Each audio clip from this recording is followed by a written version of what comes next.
আমি রূপনগরের রাজকন্যা, রূপের জাদু এনেছি। কালজয়ী এ গান দিয়েই বাংলা সিনেমা প্রেমীদের হৃদয়ে ঠাঁই করে নিয়েছেন শবনম। মুস্তাফিজ পরিচালিত হারানো দিন সিনেমার গান ছিল এটি। 1961 সালে মুক্তি পাওয়া সিনেমাটি ছিল নায়িকা শবনমের প্রথম বাংলা সিনেমা। নন্দিত অভিনেত্রী শবনমের আসল নাম ঝর্ণা বসাক। 1946 সালের 17 আগস্ট ঢাকা নবাবপুরে জন্ম। রূপালী পর্দায় তার অভিষেক 1962 সালে পরিচালক এহতেশামের চান্দা সিনেমার মাধ্যমে। 60 থেকে 90 দশক পর্যন্ত বাংলাদেশ পাকিস্তান মিলিয়ে প্রায় 185টি সিনেমায় অভিনয় করেন শবনম।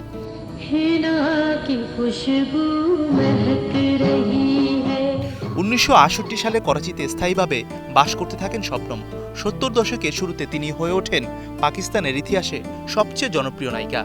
1988 সাল থেকে শবনম ঢাকা ও লাহোরের সিনেমায় একসঙ্গে অভিনয় করতে থাকেন। অভিনেত্রী পাকিস্তান ছেড়ে বাংলাদেশ চলে আসেন 90 দশকের শেষের দিকে। অভিনেত্রী শবনমের সোনালী সময় কেটেছে পাকিস্তানে। নাদিমের সঙ্গে জুটি হয়ে 50টির বেশি ছবিতে অভিনয় করেছেন। শবনম নাদিম পাকিস্তান সিনেমার ইতিহাসে ব্যবসা সফল ও আলোচিত এক জুটি।